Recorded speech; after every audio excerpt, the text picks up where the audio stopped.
As he returns from France, Wilson is well aware of the political obstacles waiting for him at home.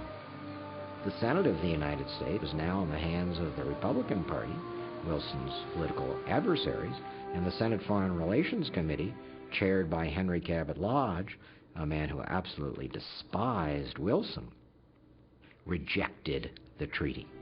Conservatives ask, well, what does collective security mean? Is that going to mean that if we join the League of Nations and Britain gets attacked, that the League is going to have the ability to say America must send troops over in order to protect Britain? It's Congress that has this power. Are we giving that power, giving control of our armies to an international organization?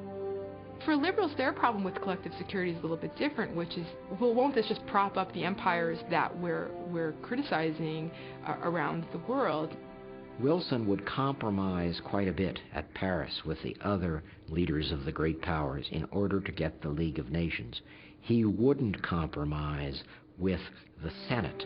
He wouldn't allow the Senate of the United States to include certain reservations that the United States would reserve the right to decide whether it would deploy its troops.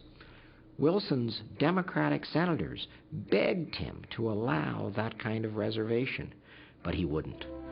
He goes on this speaking tour. He's going to drum up public support, sort of put pressure on Congress to show them the country is really behind this idea of a League of Nations and make them answer to the American people. He has rousing receptions, gives beautiful speeches. He's giving this speech in Pueblo, brings tears to people's eyes, and at the end of it, he becomes incredibly nauseated, starts twitching, and his doctor is afraid that he's about to have a heart attack right there, rushes him back to Washington, where he in fact suffers a stroke several days later. And this, of course, is critical, because from this point on, Woodrow Wilson is out of the picture. He wasn't in command. His wife really took over as acting president. She wasn't called that, but she was the president in everything but name. Nobody's really sure who's running the country. And people are kind of mystified. I mean, Wilson is said to have recovered, resting comfortably, but he just disappears. And the two of them together, Wilson and his wife Edith, came to see conspiracies all around him. And one of the conspiracies they thought was at work was that these Democratic senators who begged Wilson to allow reservations to be included in the final treaty were conspiring to undermine his work. And then, of course, the end of the story is somewhat tragic for him, because the Senate does, in fact, vote down the treaty 3 times. And so when he leaves office, the United States has not ratified the treaty, never joins the League of Nations.